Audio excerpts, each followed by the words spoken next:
Yes then guys, so back again on Rapture Studios channel. This time we're going to be talking about monitoring. In a video I put up a few weeks ago, we talked about the basics of music production and what you will need to get started on your music production journey. In that video, one of the subjects was obviously monitoring and speakers and what you would need to get started in terms of that aspect of music production. So in today's video we're going to go into detail about it, what speakers you need, what type you need, where you need to put them, whether you need any accessories, obviously room acoustics and where to put them in the room as well. So we're going to cover all the details and everything that you need to get yourself started with a good monitoring setup in the studio, which then you can rely on with making good decisions in your mix. So yeah, let's get right into it.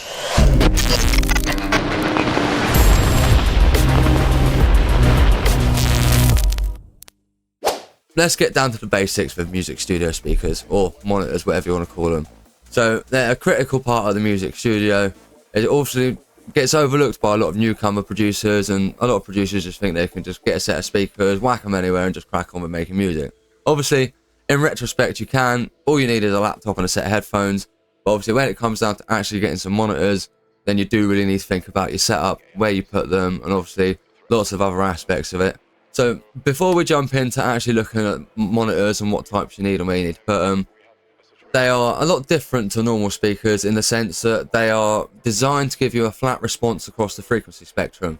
That means that there's no coloration in any aspect. So like speakers that you'd buy, like hi-fi speakers, car speakers, headphones and other speakers like that, may be designed out of the factory with some sort of coloration in some frequency bands just to make them sound better or make them more fit for purpose, like a cinema system or something like that. So it's a thing to be aware of if you're just starting out.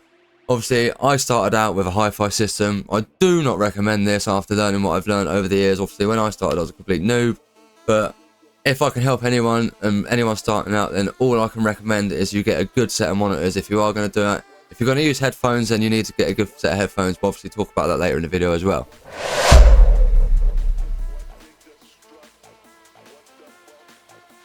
So, now that we've gone over the basics of studio monitors and why they're pretty essential for your setup, let's talk about the different types of monitors there are. So, in the general terms of studio monitors, there's two really main types of monitors that you need to worry about. There's passive monitors and active monitors. We're going to be focusing mainly on active monitors because it's like what most people use, what most people buy these days, and it's what I use as well. Obviously, passive monitors require an external power source like an amplifier of some sort, which obviously then requires you to get more hardware. Active speakers are convenient in this aspect because obviously they've got the power amplification built into the back of them or wherever they are in the cabinets. So you've only got to worry about plugging them into an audio interface, which is plugged into your computer or your laptop, and then you're ready to get going. It's the same with headphones as well. I do recommend having a good audio interface if you're using just headphones, because audio interfaces do come with good headphone amps as well built into them. So it's always good to just have a audio interface in general when you're having a monitoring setup. So obviously we've covered obviously the different types of monitors like active and passive. There's also obviously near field and midfield. Obviously near field being ones that sit near you, like obviously what I've got in front of me, or midfield, which are the bigger, like the dual speaker ones. You'll see them in a lot of bigger studios and stuff like that. So that's another thing to think about. Obviously you only really need to worry about near field speakers for now, but yeah, that's another thing to know when it comes to studio monitors. Obviously, there's lots of different brands out there when it comes to picking what monitors you want to buy. I highly recommend Yamaha HS7s. It's what I have. They'll suit most room sizes. If you've got a bit of a bigger room, you can probably go up to an 8-inch. Obviously, 7-inch monitors or 6.5-inch monitors are sort of like the prime for most sort of decent sized rooms. If you are in a really small room, I recommend getting a 5-inch or 4-inch monitor. Obviously, the more bassy content you have out of your speaker, obviously the more boominess you're going to get around the room. So obviously it does depend on what size room you have, depending on what type of monitor or what size monitor you get. But yeah, so the reason why it gets bassier the bigger the cone you have is because when you've got a bigger speaker, obviously the bass response can go lower in the frequency spectrum, which would obviously mean that your speaker can produce more bass, which is why big subwoofers in rigs and stuff like that have 18-inch 21-inch drivers, so they can really produce them low-end frequencies. Obviously in your studio, you're probably not going to get away with that size speaker, so the best you can do is obviously, depending on what room size you are, so obviously 7 inches is pretty good for most size rooms. Obviously if you've got the room, then 8-inch will do as well. I highly recommend, if you've got the space, to get a pair of Yamaha HS7s. There's obviously also Adams out there. You can get head audio, there's vocals, there's loads of different types. I can't obviously tell you what you would be best with. That's down to you. I highly recommend going to a shop or somewhere that's got those on display that you can listen to, and you can get a feel for what you like. The add-on monitors are good because they've got ribbon tweeters, which obviously meant to be good for longer periods of listening. They're meant to be better on your ears and cause less fatigue. So there's lots of different things to think about when you're actually choosing what monitors you buy. So that's another thing to take into account.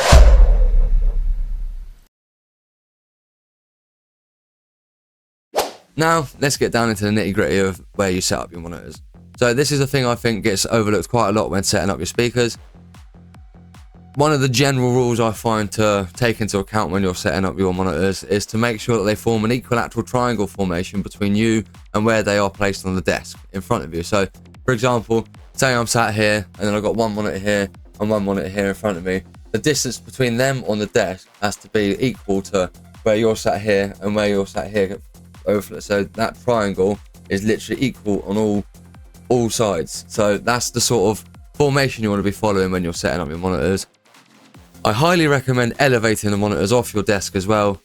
When they're on wood and other materials, like they resonate and they can cause horrible vibrations and stuff. You just don't want that. So I highly recommend getting some monitor stands.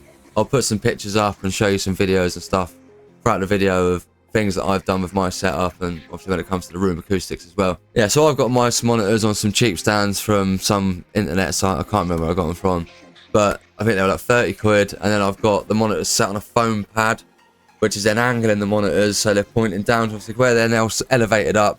They're a little bit higher than my ear level, so I've angled them down so that they're pointing towards my ears. So then that's another good thing to take into account. So if you do elevate them, make sure they're angled towards you. Obviously, in an ideal world, it's nice to have them angled right so they're at your ear level, but the stands that I've bought and the height of the desk that I've got obviously means that they're quite high, even on the lower setting, which is good for this side because there's the Kallax unit's quite a bit higher than the desk, so I've had to even it out with the stands, so they're at the same height still. But that's obviously one of the reasons why I got the stands in the first place.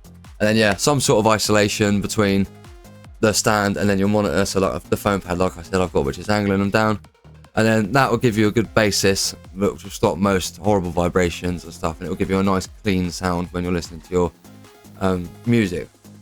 So that's sort of covered where you want to put them. Obviously, another thing that I highly recommend doing is pulling your speakers. So if you're in a corner, that is a no-go. You don't want to be in a corner. That's one thing I really strongly suggest you don't do, is having your speakers say that this is a corner of room here and you've got your monitors there on the desk. And I used to do a setup like that. That's how I had my setup when I first moved into my girlfriend's house here, and it was not ideal. It just did not sound good in any way whatsoever. The corner was so boomy because obviously the corners produce a bass. That's where bass build-up happens in corners of rooms. So that's why they sell bass traps that are in the shape of that, so you can slide into the corner, and then that helps stop the build-up of bass.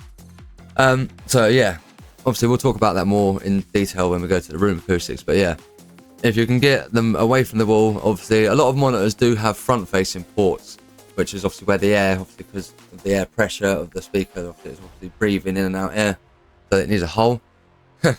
So obviously my speakers have got back-facing ports. So if you've got back-facing ports, I highly recommend pulling them at least 2 foot away from a wall.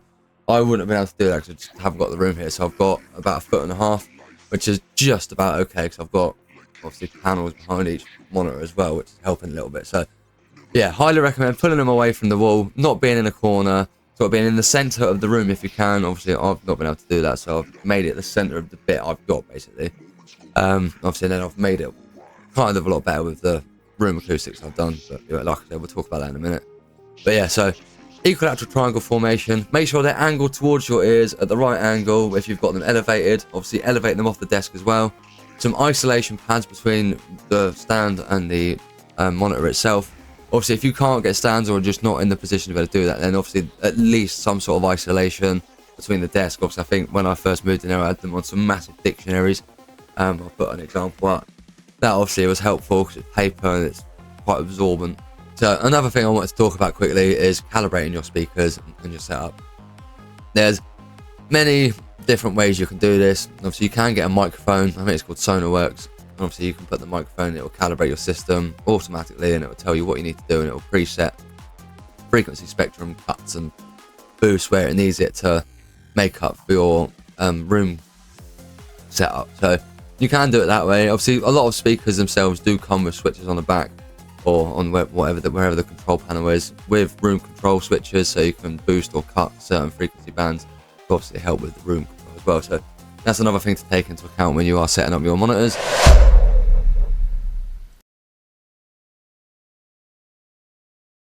So we've gone over why monitors are so important, obviously what makes them different to normal speakers, and where you need to place them, and obviously how to set them up in your room, and things to think about when you are setting them up. Obviously, the next thing we're going to talk about now is headphones and referencing, and why it's good to reference on other systems, and why it's good to have a set of headphones kicking about for production. So obviously, a lot of people may not be in a fortunate position to be able to have a set of monitors. Obviously, in that case, then the next best thing you can get is a set of headphones.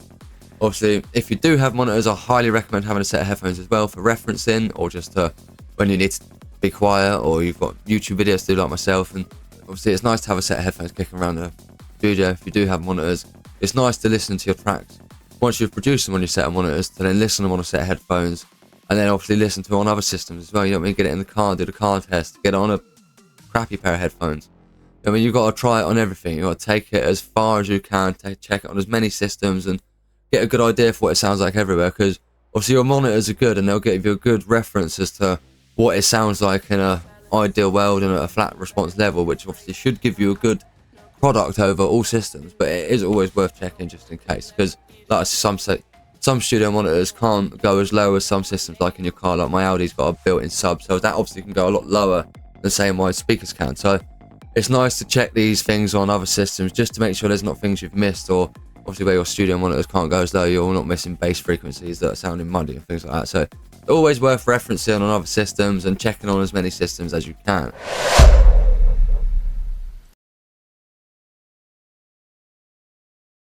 Right, so we've covered obviously studio monitors and why they're so crucial, and obviously headphones and referencing and why they play a big part as well.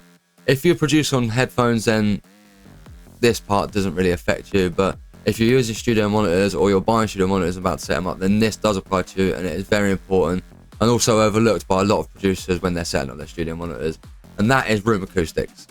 So obviously a lot of people will be in different rooms, or different shape rooms, different size rooms, and obviously they all play a different part on how your monitors and how your setup will sound. So for me, the main obviously rule of thumb, like I said with your setup earlier, and where to put your monitors and obviously where they are, you kind of want to be in the center of the room or a foot away off the wall, because then that obviously in itself will help with the room acoustics. If you're too far near the wall, you'll get a lot of bass boom bouncing back off the wall, which you'll hear, and obviously it can affect lots of different things. So it's always good to make the position of your setup a vital factor of your room acoustics as well. So going into the actual acoustics of your room, corners are bad because they produce a lot of bass build-up, which is obviously why you need bass traps in corners. So now we want to talk about reflections and reverberations and why they've become a problem. So in your room, obviously when your speakers throw sound out, that sound travels as a wave, which then obviously will bounce off all different surfaces. If it's a solid shiny surface, you're more than likely going to get some reflections off of it, which will then bounce around the room until they dissipate into nothing. So the best thing for you to do is to put up some panels, or some of them, like even egg cartons. I know it's not ideal, but if you ain't got a lot of money, then it will do. So anything like that to put up on the wall. Obviously I've got these panels here, they obviously stop the first reflections off the monitors. I've got a panel over there on the wall which stops the reflections off this one, because this one pretty much has got, apart from this panel here, it goes straight to the back of the room there, so that panel kind of stops them over there. And I've got, obviously this is our bedroom, so I've got a bed there which absorbs quite a lot of sound bouncing around the room. There's some other bits like the coats and stuff on the door behind me that also help stopping sound bounce around the room. And then I've obviously got, like I said, bass traps, one there which has got 100mm rock wool behind it, which obviously also helps stopping sound bouncing around the room. And then there's one behind that monitor there as well. So all of them panels help stop all the reflections. So as you can hear in the mic as well, it's very dead in this room. You don't get any reverberations really. It's nicely set up, and it's good for listening and get critical with music, which is why I've started doing mastering as well, because I feel like I've got a good setup now to do it with. So as long as you take these two aspects into account, obviously with the bass build up in the corners, put bass traps there, and obviously reflections around the room, and obviously putting panels up to stop it, you'll be on your way to having a lovely sounding setup, which you can make good decisions with your mix downs and obviously when it comes to producing the music in the first place.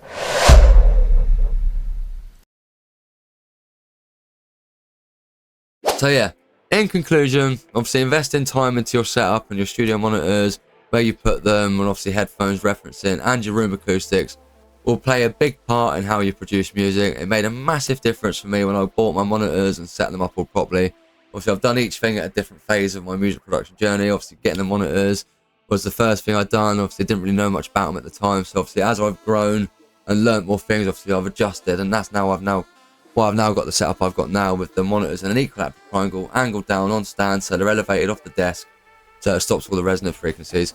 If you keep all these things in your mind when you're setting up your system, then you'll have a lovely sounding setup, and you'll be able to make the best music you can possibly make. You'll be able to make the best decisions because you can hear it clearly, and it is going to give you the best results. So I hope you've learned something from this video. I hope you can take this and sort of apply it to your own setup. And yeah, make sure you follow us and subscribe to keep up to date with all our videos. The next subject I'm going to be going over is highly recommended by a lot of you, and that is music theory. We're going to go into detail about chords, melodies, how to build progressions up, and we're going to cover lots of things. So yeah, make sure you get subscribed to keep up to date with all our content on Rapture Studios, and obviously all our educational content. If you want to keep up to date with all our podcasts and our music, then head over to Rapture Recordings and get subscribed to that channel. Obviously, if you want to help us keep growing and help support the brand, then you can go to our website at rapturerecordings.uk/store. You can purchase some merch. Obviously, we've got hoodies, we've got sweatshirts, we've got tops, we've got a bucket hat and a mug. So there's lots of you to choose from.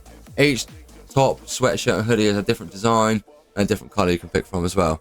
Obviously, they're unisex designs, so women and men can both pick as well. So make sure you head over to all them different platforms, get involved, get subscribing, and get supporting. Hope to see you all next time. Peace.